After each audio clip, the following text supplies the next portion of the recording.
Buenos días, somos Benjamín Aranda y Elena Contardo, y hoy presentaremos nuestra máquina monofásica aspirasombra de 2 polos. Esta posee un estator de polos salientes y opera gracias a una corriente monofásica de 1 A y 50 Hz en el bobinado del estator, el cual posee 3000 vueltas. En cuanto al rotor, es de tipo jaula de ardilla.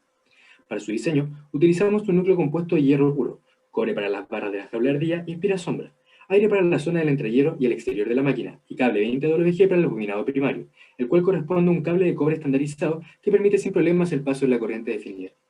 Las dimensiones del motor se fijaron luego de haber hecho diversas pruebas de funcionamiento con el programa FEM, realizando finalmente un motor con estator circular, el cual tiene una profundidad de 2 centímetros, un radio externo de 5 centímetros y un radio interno de 4 centímetros. Además, el rotor posee un radio de 1.5 centímetros y el largo del entrehierro es de 0.07 centímetros.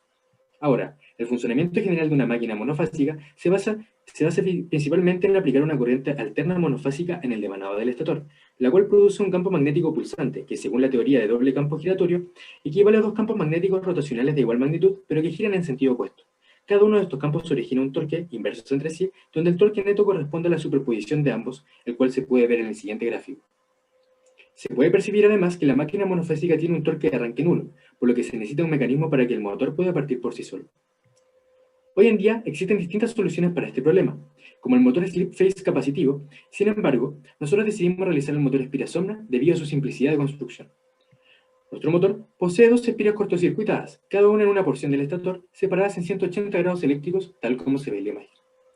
El funcionamiento de este motor comienza como el de cualquier máquina monofásica. En primer lugar, se aplica una corriente sinusoidal en el estator para inducir un flujo, el cual se dividirá en dos debido a la geometría del estator. Uno de estos flujos pasa por la espirasombra, donde por ley de Faraday se induce una corriente en esta, generando un flujo contrario a lo que indujo en el primer lugar.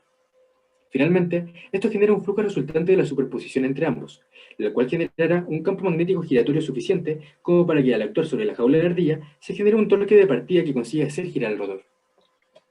Con la ayuda del programa FEM realizamos simulaciones estáticas para poder evaluar el funcionamiento del motor, donde en primer lugar vimos el efecto de la espira-sombra sobre el flujo generado por la bobina del estator, notando la gran influencia debido al desvío del flujo.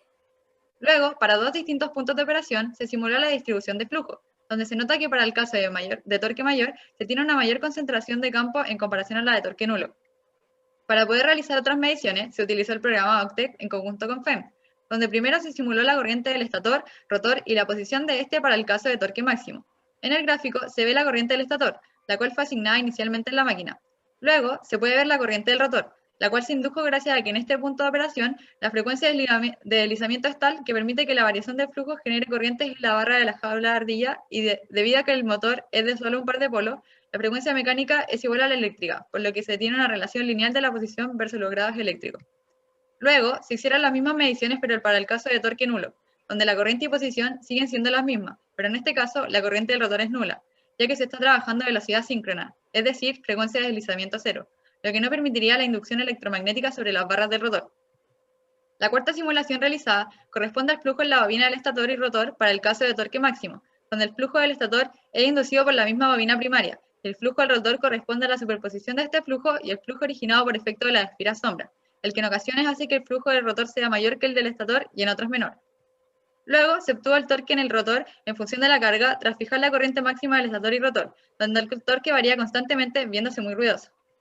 Finalmente, se simuló el torque para el punto de operación en el que se maximiza su valor en un giro mecánico, donde se obtuvieron valores relativamente bajos, debido a que estos motores no funcionan para generar altas potencias, sino más bien para trabajos que requieren poco torque, como girar ventiladores pequeños. En conclusión, el motor de espira-sombra es un motor pequeño de simple construcción, el cual otorga el torque de partida necesario para poder hacer girar cargas pequeñas, generando un torque bajo, pero suficiente para ciertas labores que requieren menor potencia.